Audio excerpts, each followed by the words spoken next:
The great chamber of the Galactic Council stretched out like a metal ocean under the bright lights. 42 different alien species sat in their special seats, each one made to fit their strange bodies. Some looked like giant bugs with sharp claws. Others were made of living crystal that sparkled when they moved. The fish-like creatures sat in water tanks that bubbled and hissed. Jake Morrison stood alone in the center of it all. He was the last human ambassador, the final voice of Earth in this place of aliens. His dark suit looked plain next to all the colorful alien clothing and armor.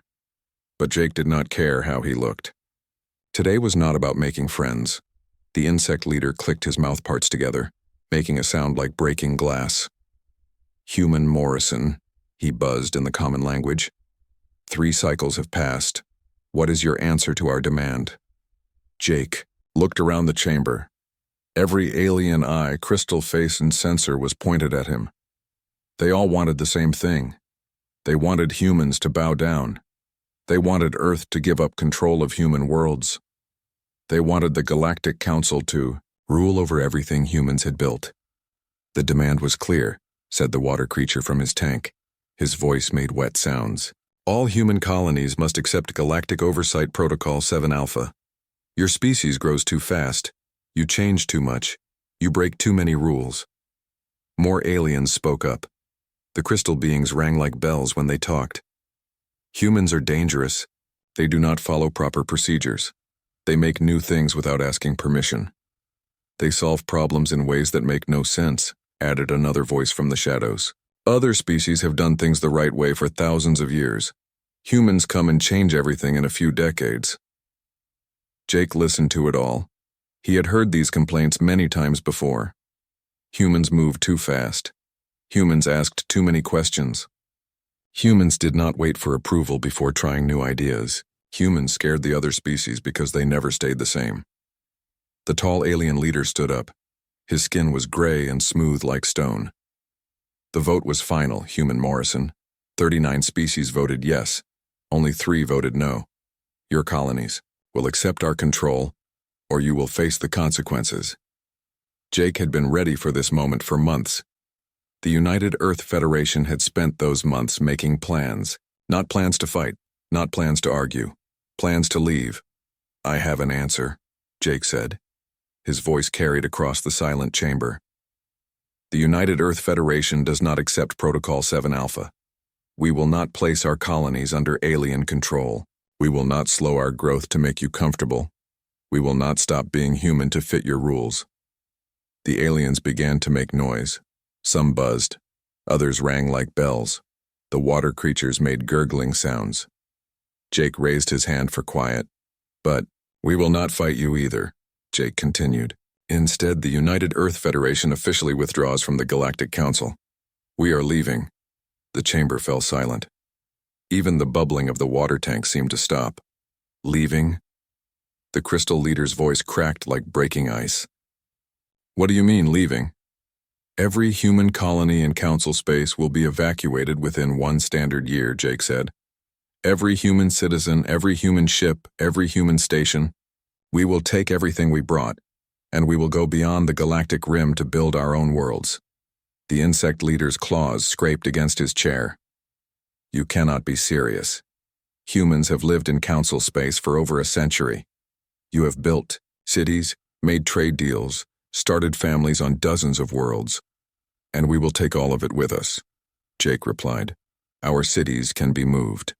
Our trade will continue with species that want it. Our families will find new homes under different stars. Many aliens began talking at once. Some seemed angry. Others seemed confused. But Jake noticed that some looked relieved. They had wanted humans gone, and now they were getting their wish. The gray leader hit his staff against the floor for order. This is impossible. The economic damage alone would destroy dozens of worlds. Human technology runs half the systems in council space. Human engineers maintain the quantum communication networks. Human doctors have created medicines that keep entire species healthy. Then you should have thought of that before you voted. To control us, Jake said simply. An old alien in the back corner stood up slowly. Jake recognized Wisdom Keeper Yulthara of the Altarians. She was one of the few aliens who had voted against the protocol. "This is madness," she said in her creaky voice. "Young human, your people have brought more progress to this galaxy in 100 years than we achieved in the previous 1,000. You have helped us solve problems we thought were impossible. You have made friends between species that had been enemies for centuries. And yet 39 species voted to put us under their control," Jake replied. "They fear what we might become more than they value what we have given." The chamber erupted in noise again. Aliens argued with each other, in dozens of languages. Some demanded that Jake be arrested. Others insisted that humans could not really leave. A few quietly admitted they had made a mistake. Jake waited for the noise to die down. Then he spoke his final words as a human ambassador. "In 1 year, there will be no humans left in council space. You will have the quiet, predictable galaxy you wanted. I hope it brings you the peace you were looking for." Jake turned and walked toward the exit. His footsteps echoed in the sudden silence. No alien tried to stop him. No one called out for him to wait. They all watched as the last human ambassador left their chamber forever. Outside the great building, Jake looked up at the alien sky. Somewhere beyond those strange stars, human ships were already moving. Admiral Kate Sullivan was leading the largest evacuation in galactic history. Hundreds of colony ships were being loaded with everything humans had built among the stars. Jake touched the communication device on his wrist. "This is Morrison, it's done, they know we're leaving." Kate's voice came back clear and strong. "Copy that, Jake, come home. We have work to do." As Jake walked toward his ship, he felt something he had not expected. Not sadness for what was ending, but excitement for what was beginning. Humans were going to build something new, something that would be completely their own. Behind him, the aliens were still arguing in their great chamber. They had no idea what they had just lost. But they would learn soon enough. 6 months had passed since Jake Morrison walked out of the Galactic Council chambers. Now the galaxy watched something they had never seen before. Humans were keeping their promise. They were really leaving. Captain Lisa Chang stood on the bridge of the colony ship New Earth. Through the large windows, she could see the planet Kepler 442b getting smaller below them. The planet had been home to 3 million humans for 60 years. Now it was empty again. "Final transport is docked," reported her second officer. "All civilians are aboard. All equipment is loaded." Lisa nodded. The evacuation had taken 4 months of careful work. Every human family, every human business, every human farm had been moved to the ships. Nothing was left behind except clean land and restored forests. "Take us out of orbit," Lisa ordered. "Set course for the assembly point." The New Earth was just one of 800 colony ships leaving Kepler 442b. All around human space, the same scene was playing out. Humans were packing up entire worlds and taking them away. Dr. Richard Hayes floated in his research station above the planet Gliese 666 NC. He had spent 15 years studying the strange plants that grew in the planet's red sunlight. Now he was watching human engineers take apart the research base piece by piece. "It's like watching someone pack their whole life into boxes," he said to his assistant. The young woman looked out at the work crews. "Are we really taking everything?" "Everything," Richard confirmed. "Even the orbital factories. Even the mining platforms in the asteroid belt. When we leave, it will be like humans were never here." Down on the planet, alien observers watched in amazement. The human city of New Geneva was disappearing day by day, but the humans were not, just abandoning their buildings. They were carefully taking them apart and loading the pieces onto cargo ships. Where the city had stood, they left gardens and parks. The Dominion officials who were supposed to take control of the planet walked through empty streets. Everything was clean. All the garbage was gone. The water was pure. The air was fresh. The humans had left the world better than they found it. "I do not understand," said Administrator Thexmore to his aide. "Why would they repair everything before leaving? Why plant trees where their factories stood?" His aide had no answer. Dominion. Soldiers took things when they conquered worlds. They did not clean up and plant flowers. Meanwhile, Commander Alex Rivera was dealing with bigger problems at Vega Station. The station controlled shipping for 12 star systems. Every day, hundreds of alien cargo ships used the station's services. But the aliens were about to lose more than just a spaceport.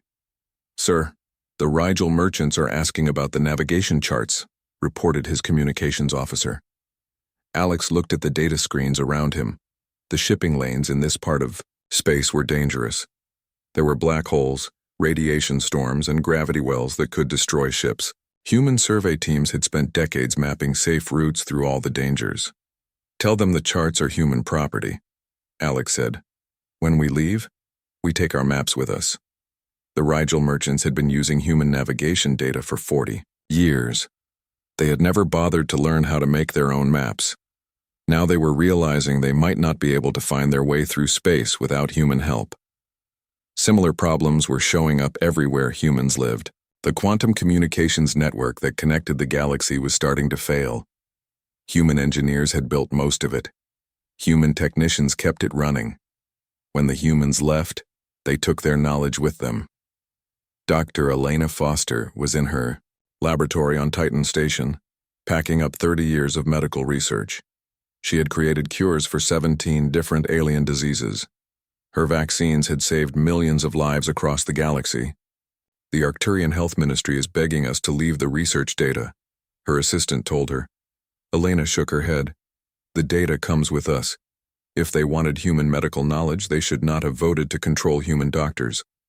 She sealed another box of research files. Inside were the cures for Rigel flu, vegan bone rot, and Centauri nerve disease. When she left, those cures would leave with her. The alien governments were starting to panic. Trade routes that had worked perfectly for decades were falling apart. The hive worlds of Arcturus reported that their food shipments were arriving late, or not at all. Without human logistics coordinators, the complex system of moving goods between worlds was breaking down. On Iowa, the water world of Aquarius, the fish-like depth lords discovered that their deep-sea mining equipment was failing. The high-pressure suits that let them work in the deepest ocean trenches had been designed by human engineers. Now the suits were breaking, and no one knew how to fix them. "The humans made it look so easy," complained mining director Gulthera to his workers. "They said the suits were simple to maintain, but the repair manual is written in human technical language. None of us understand it." The depth lords had been mining their ocean floors for 300 years. But they had never needed to work at the crushing depths where the best minerals were found. Only human technology had made that possible. Captain Ryan Kelly commanded the human evacuation fleet in the Centauri sector. Every day, his communication officers received messages from alien governments. Some were angry demands. Others were desperate pleas. A few were offers to buy human equipment and knowledge. "The crystal beings of Zephyr are offering us a fortune for the atmospheric processor designs," his aide reported. Ryan had been expecting this. The Zephyrian homeworld had toxic air that would kill most life forms. 50 years ago, human atmospheric engineers had built machines to clean the air around Zephyrian cities. The machines had worked perfectly ever since. "Tell them no," Ryan said. "They voted to put us under alien control. Now they can solve their own problems." The irony was not lost on him. The aliens had called human technology primitive and dangerous. They had said humans did not follow proper scientific procedures, but now they were desperate to buy that same primitive technology. As the months passed, the evacuation continued, like clockwork. Humans had always been good at organizing big projects. Moving 2 billion people and all their belongings across space was just another problem to solve. Admiral Kate Sullivan watched the progress from her command ship. Every day, more human ships left Council space. Every day, the galaxy became a little less stable. "Ma'am, we're getting reports of system failures across 17 sectors," her intelligence officer reported. "Power grids, communication networks, transportation hubs. Everything that humans built or maintained is starting to break down." Kate nodded grimly. "How are the aliens handling it?" "Not well. The Dominion is trying to reverse engineer our fusion reactors, but they keep causing overloads. The Vexhi are attempting to copy our medical scanners, but their versions are making people sick instead of healing them. Kate looked out at the stars. Somewhere out there, beyond the galactic rim, humans were building new worlds. They would be free worlds, where humans could grow and change without asking alien permission. Let them learn the hard way, she said. They wanted us gone. Now they can see what the galaxy looks like without human hands keeping it running. Behind the human fleets, star systems that had thrived for decades began their slow slide into chaos. The aliens were getting exactly what they had voted for. They just had not realized what that really meant. 1 year had passed since the last human ship left Council space. The galaxy was finally free of human influence. The alien species had gotten exactly what they wanted. Now they were learning what that really meant. Counselor Vexhi Prime Nestmaker, Tsekcha, stood before the emergency assembly of the Galactic Council. His insect body shook with worry as he clicked out his report in the common language. The hive worlds are starving, he announced to the half-empty chamber. Food production has dropped by 60%. Without human farming methods in supply. Management, we cannot feed our population. Only 23 species had sent representatives to this emergency meeting. The others were too busy dealing with their own crises to attend council sessions. The crystal being from Zephyr rang out, in distress. Our atmospheric processors are failing. The air in our cities grows more toxic each day. Without human maintenance protocols, our people are beginning to die. Administrator Thexmore of the Dominion shifted uncomfortably in his seat. He had been one of the loudest voices demanding human submission. Now his own worlds were falling apart. The situation is worse than we expected, he admitted. The fusion reactors that power Kepler 442b have begun to shut down. Our engineers cannot understand human reactor designs. The planet that once housed 3 million humans will be uninhabitable within months. Captain Ryan Kelly sat in his command, chair aboard the UES Frontier, monitoring galactic communications from beyond the rim. Every day brought new reports of disasters across the former council space. Sir, we're receiving another transmission from the Rigel Merchant Guild, his communications officer reported. They're offering to pay any price for navigation charts through the Vega sector. Ryan shook his head. Same answer as always. We are no longer part of galactic civilization. They need to solve their own problems. The Rigel merchants had lost 17 cargo ships in the past month. Without human navigation data, they were flying blind through dangerous space. Asteroid fields that humans had carefully mapped were now death traps for alien ships.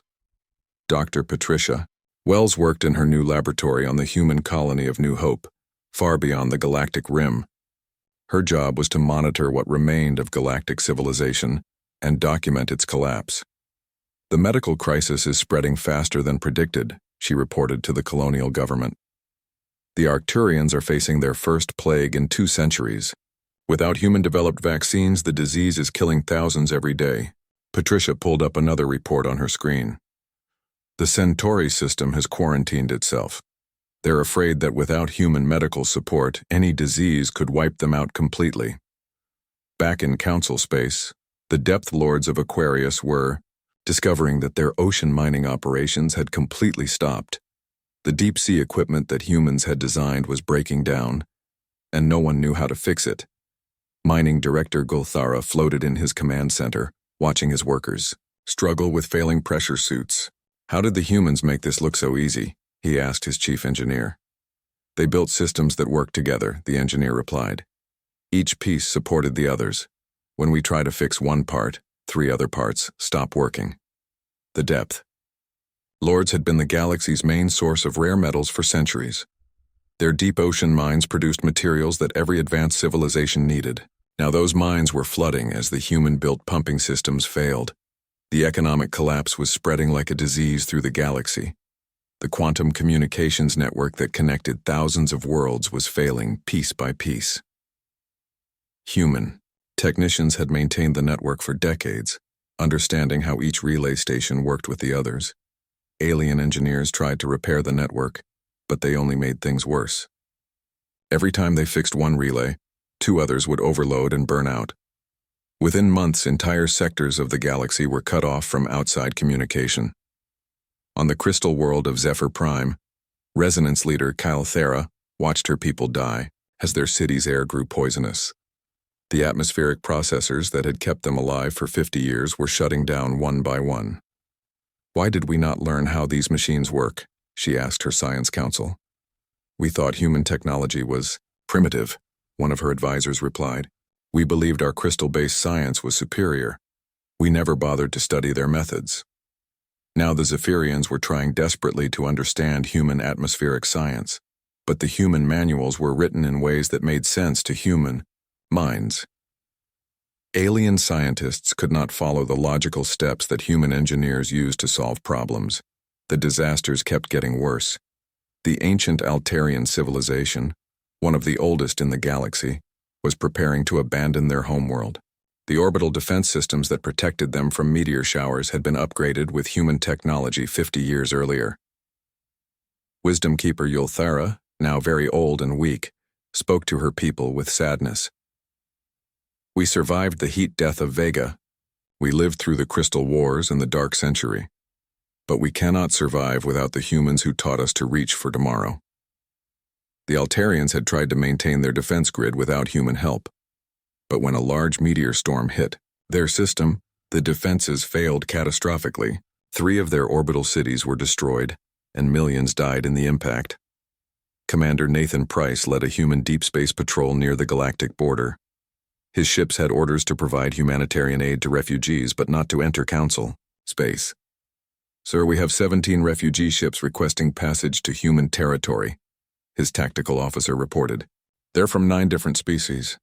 They're offering everything they have in exchange for food and medical supplies." Nathan looked at the desperate alien ships on his screen. They were overcrowded and breaking down. Many were civilian vessels, never meant for long-distance travel. "Provide them with food, water, and basic medical supplies," he ordered, "but make it clear that we cannot accept them into human space. They need to find their own solutions." The refugees begged and pleaded, but human policy was firm. The United Earth Federation had left Council space to build their own civilization. They would not take responsibility for fixing the galaxy's problems. Dr. Amanda Clark studied the collapse from her research station in the Andromeda approach. Her job was to understand how advanced civilizations could fall apart so quickly. "The problem is not just technical," she reported to the human government. "These species became dependent on human innovation. They stopped solving problems for themselves.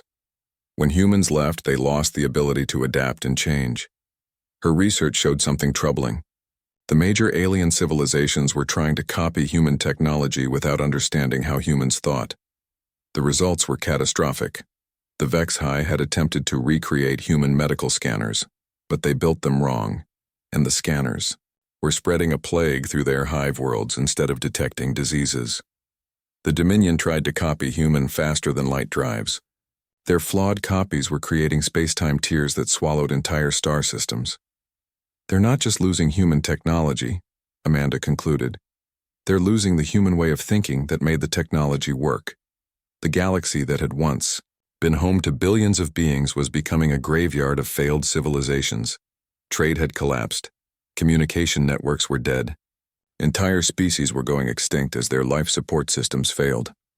And somewhere beyond the rim, humans were building new worlds under alien stars, free to grow and change without asking anyone's permission. They watched the collapse with sadness but no regret. The galaxy had made its choice. Now it was living with the consequences. 2 years had passed since the last human ship crossed the galactic rim. The galaxy was dying and everyone knew it. What had started as small problems was now becoming complete disaster.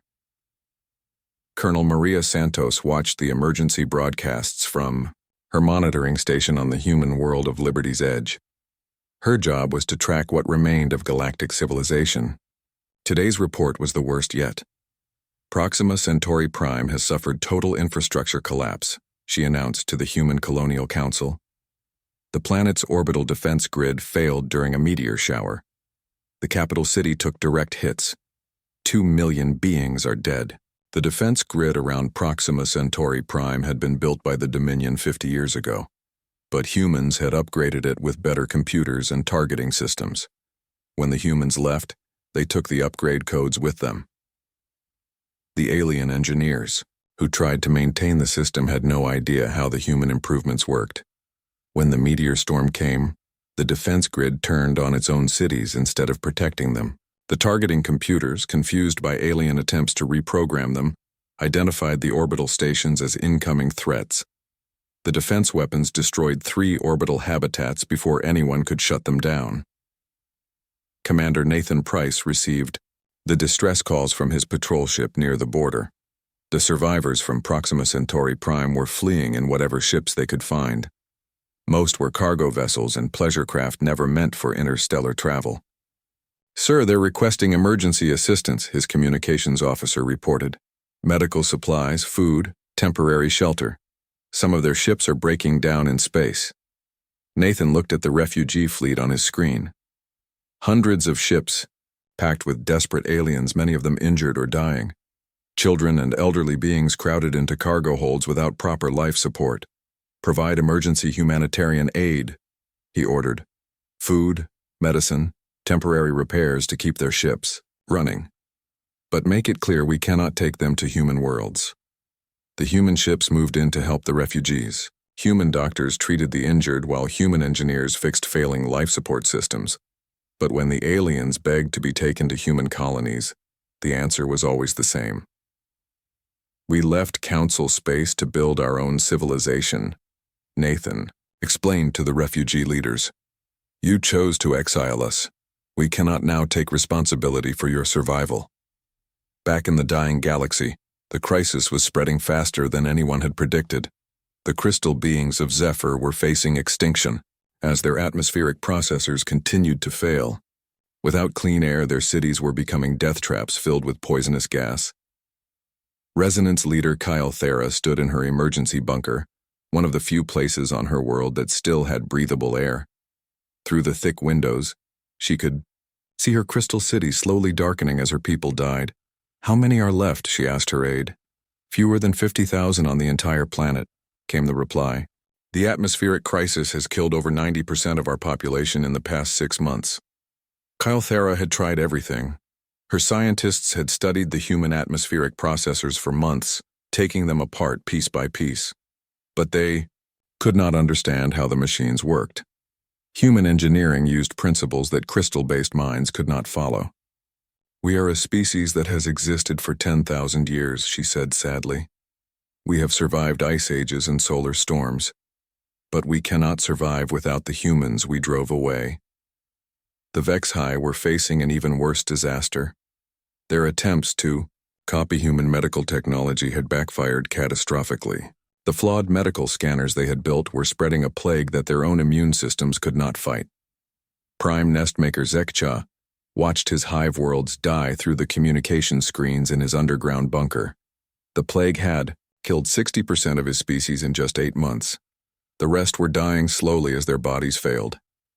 "The human doctors could have saved us," he clicked sadly to his remaining advisors. "Their medical knowledge was far beyond ours. We called it primitive, but we were the primitive ones." The Vexhi had always been proud of their biological sciences. They could engineer new life forms and control genetic changes, but they had never learned to heal diseases the way humans did.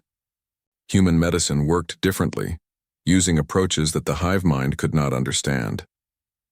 Dr. Stephen Mitchell studied the medical disaster from his laboratory on the human colony of New Frontier. His research team was documenting how alien attempts to copy human technology were making everything worse. "They're not just failing to copy our machines," he reported to the colonial government. "They're creating new disasters.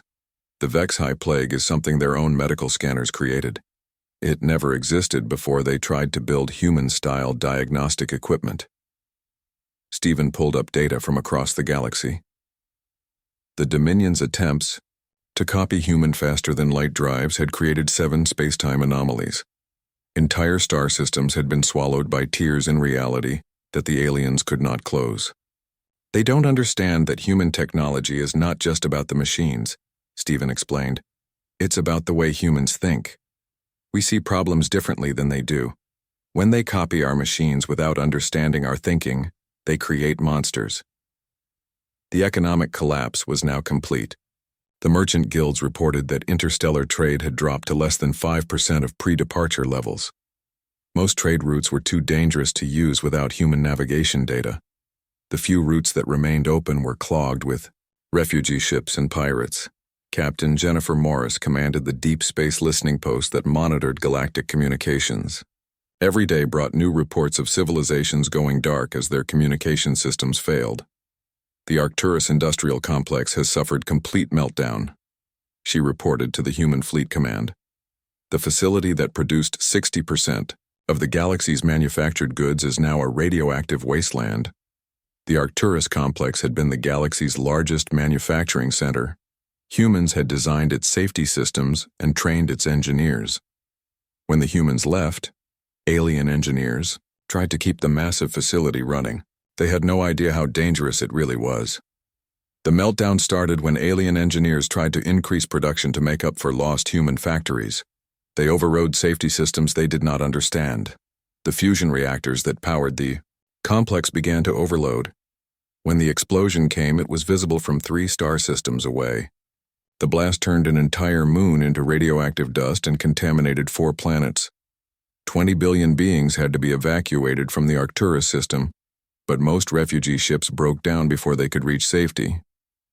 General Casey Thompson reviewed the disaster reports from her command center on the human world of New Earth. The collapse was happening faster than even the worst human predictions. 37 major civilizations have reported population losses of over 50%, she announced to the Human Military Council. 12 species have completely abandoned space travel. 7 are facing total extinction. The irony was bitter. The aliens had feared that humans would destroy galactic civilization with their chaotic ways. Instead, they had destroyed it themselves by driving away the people who understood how to keep it working. The Galactic Council has officially dissolved, General Thompson continued.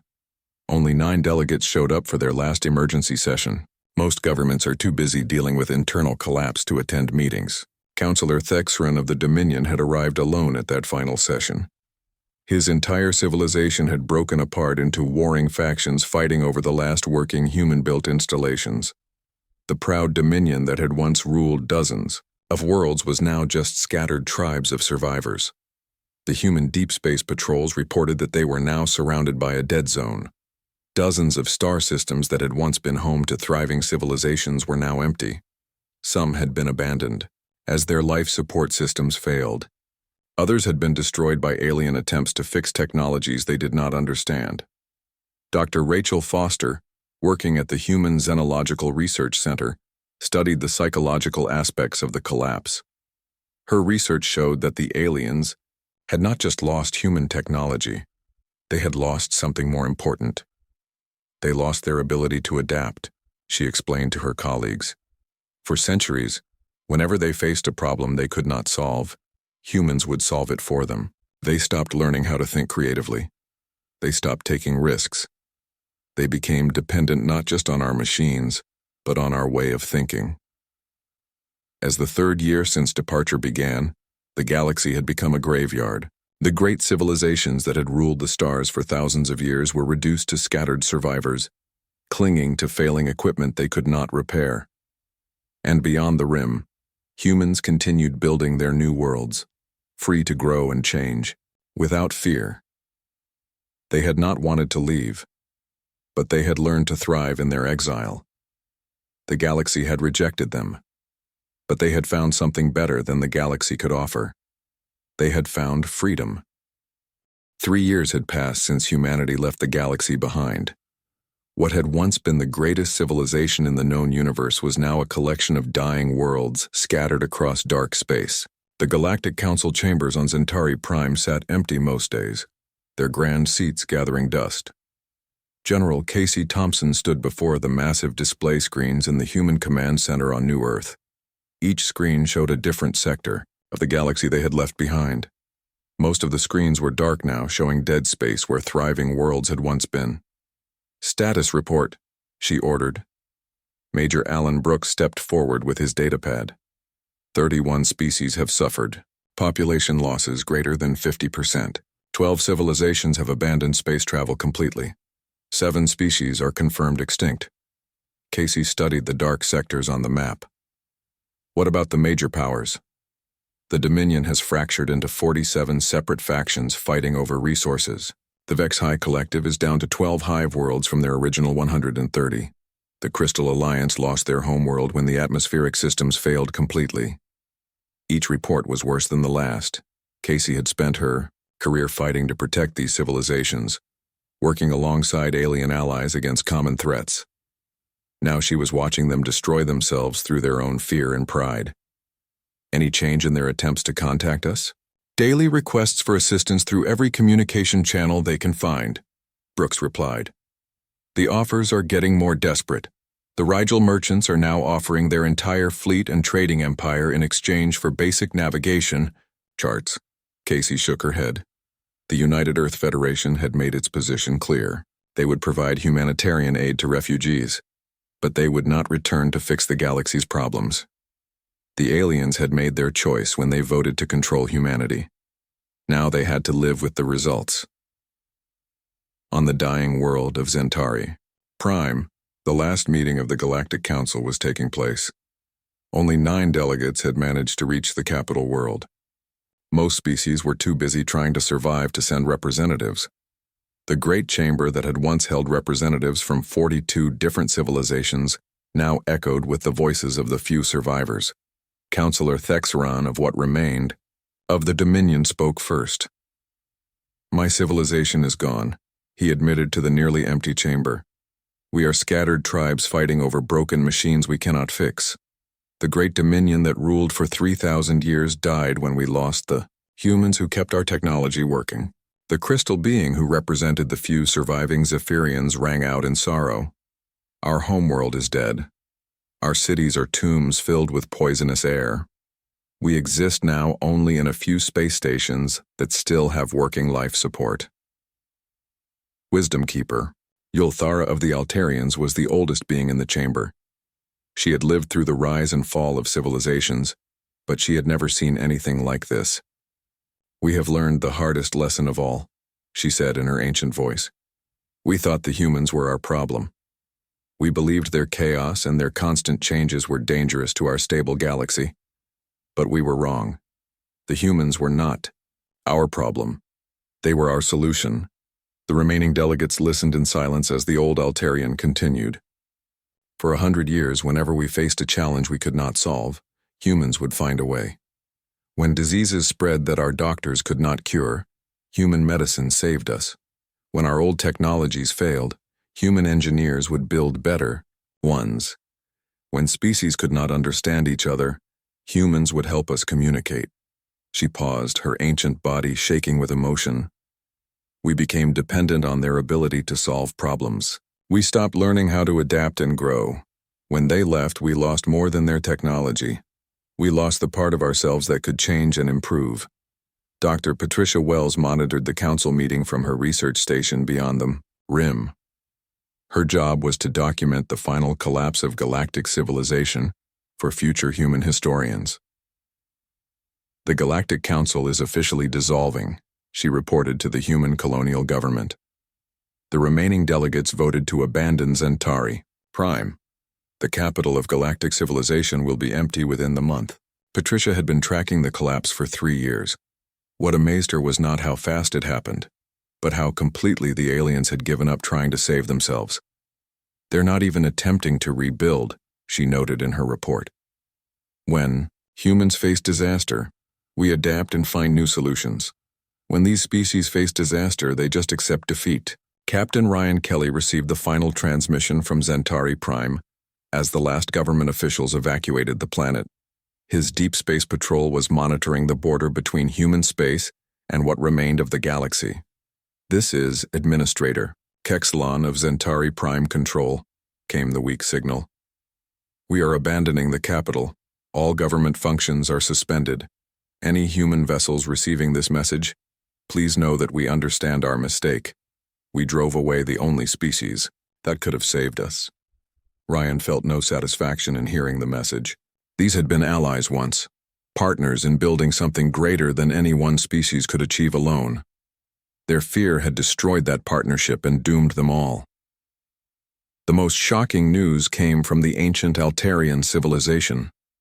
They were abandoning their homeworld after surviving there for 15,000 years.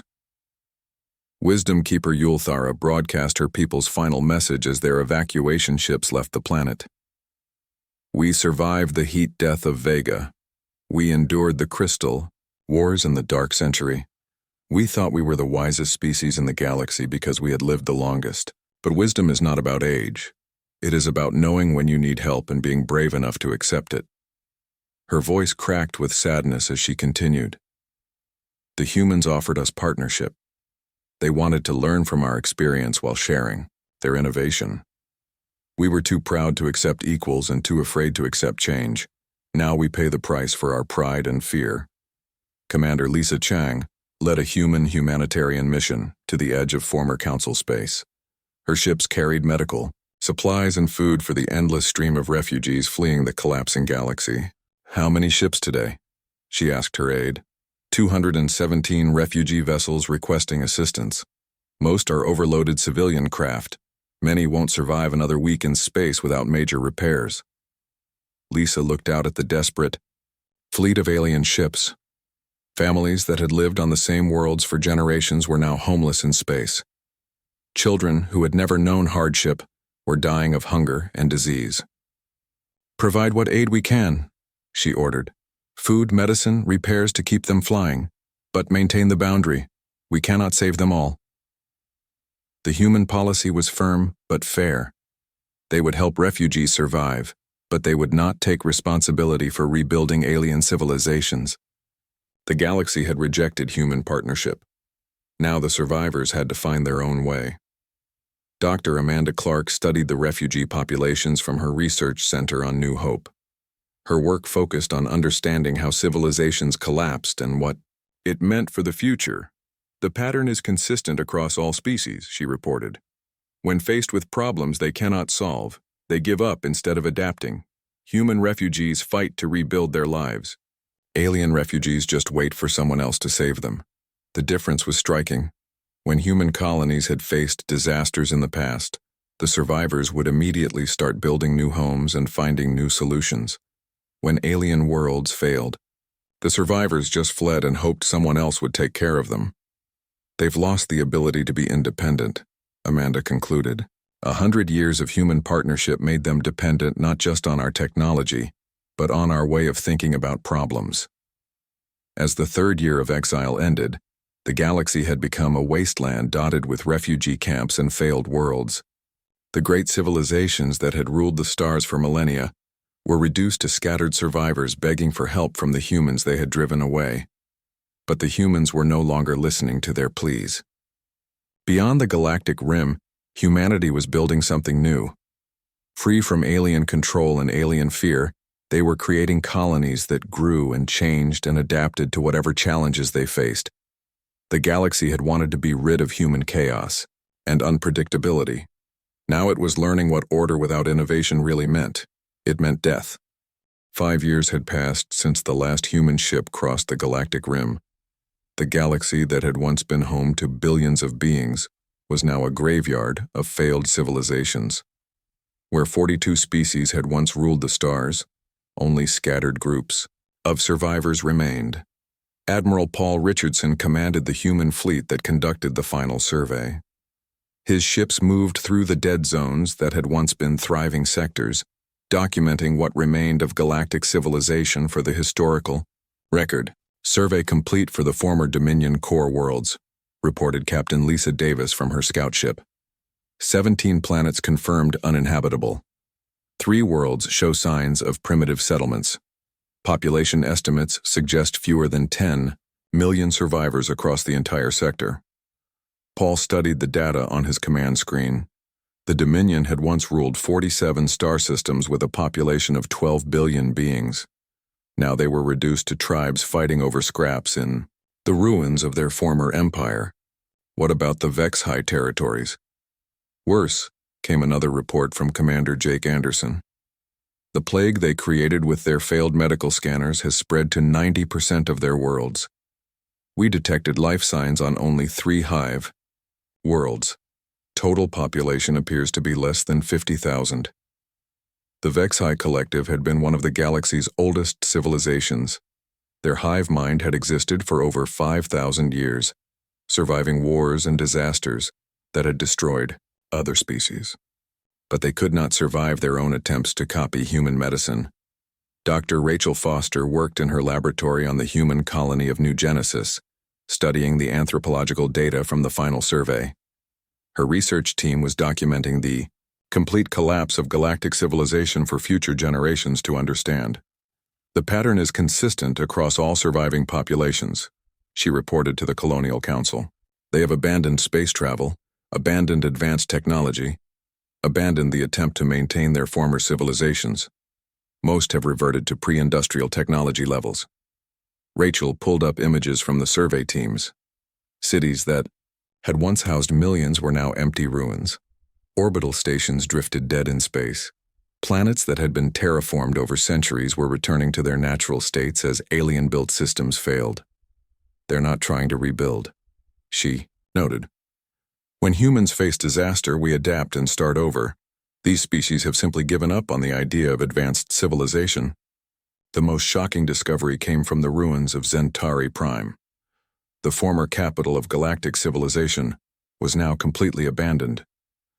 The great council chambers where 42 species had once gathered to rule the galaxy sat empty, and Dark Survey Team leader Captain Robert Chen walked through the silent halls with his exploration crew. Their footsteps echoed in the vast spaces that had once been filled with the voices of hundreds of alien delegates. No life signs anywhere on the planet, Chen reported to Admiral Richardson. The last inhabitants left over 2 years ago. They didn't even try to maintain basic systems. They just walked away and let everything shut down.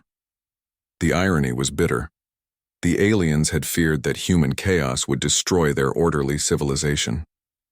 Instead, their rejection of human innovation had destroyed it more completely than any war ever could.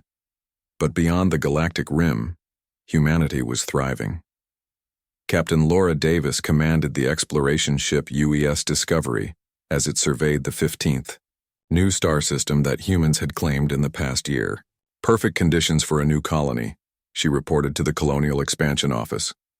3 habitable worlds, rich asteroid belts, no hostile life forms.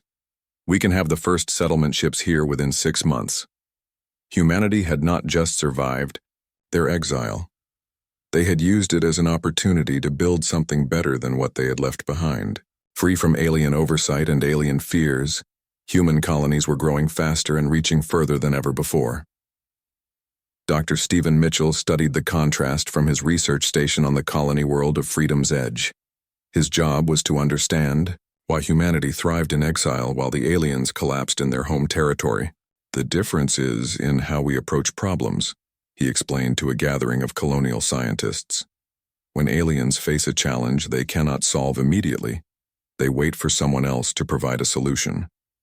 When humans face the same challenge, we try different approaches until we find something that works. Stephen had been tracking both human expansion and alien collapse for 5 years. The results were clear. Human colonies were innovating new technologies, developing new farming methods, creating new forms of government adapted to their frontier conditions. Meanwhile, alien survivors were clinging to old ways that no longer worked.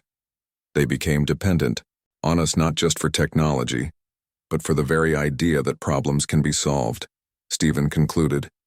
When we left, they lost their faith in the possibility of improvement.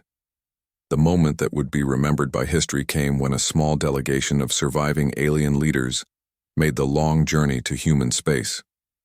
They had traveled for months, in a barely functioning ship, crossing the dead zones between the collapsed galaxy and the thriving human colonies. Wisdom Keeper Silthera, daughter of the late Yulthara, led the delegation. She was one of the few Altarians to survive her species' exodus from their homeworld. With her came representatives from the handful of other species that still existed. The meeting took place on Haven's Rest, a neutral space station that humans had built at the edge of their territory. Captain Laura Davis represented the United Earth Federation in the historic encounter. The alien delegation was pitiful compared to the proud representatives who had once demanded human submission. Their clothes were worn and patched. Their ships were held together with makeshift repairs. Their bodies showed the signs of malnutrition and stress. "We have come to apologize," Wisdom Keeper Silthera said simply, "and to acknowledge what we destroyed through our fear and pride." Laura listened as the alien leader spoke. There was no anger in the human captain's face, only sadness for what had been lost. "We understand now that humanity was not the galaxy's problem," Silthera continued. "You were the galaxy's solution. You were the part of us that could grow and change and adapt. When we drove you away, we cut out our own ability to survive." The alien delegation did not come to negotiate or make demands. They did not ask for rescue or restoration. They came only to apologize and to acknowledge their mistake. "We do not ask you to return," Silthera said. "We know that what we destroyed cannot be rebuilt. We ask only for forgiveness, and for the chance to learn from our failure." Captain Davis delivered humanity's response, speaking for all the colonies beyond the rim. "We harbor no anger for what was done. You believed you were protecting your civilizations from us, but you were protecting yourselves from change, from growth, from the difficult process of becoming something greater than what you were." She paused, looking at the worn faces of the alien survivors. "We will not return to rebuild what you destroyed. That galaxy is finished. But we will remember you. In our new worlds beyond the rim, we carry the lessons of what we built together, and what was lost when fear conquered wisdom." The final scene of the great galactic tragedy took place in a human school on the colony world of New Earth. Children who had been born in exile learned about the old galaxy in their history classes. Their teacher, Mrs. Emily Carter, showed them pictures of the great alien civilizations that had once ruled the stars. "Why did they send the humans away if they needed them so much?" asked a young student. Mrs. Carter thought carefully before answering. "Because they were afraid of change. They wanted to stay the same forever. But the universe doesn't let anything stay the same. If you don't grow and adapt, you die." The children looked at the images of dead worlds and empty space stations. They were learning the most important lesson in the galaxy, that survival required not just strength or intelligence, but the courage to change and the wisdom to accept help from others. Meanwhile, in the ruins of Zentari Prime, the last alien, survivors had carved humanity's final message into the stone of the council chambers. It would remain there long after the last alien died, a monument to the price of rejecting those who would have lifted them to the stars. The galaxy had chosen order over growth, fear over hope, pride over partnership. Now it was paying the ultimate price for that choice. But among the stars beyond the rim, humanity continued to grow and build and dream of tomorrow.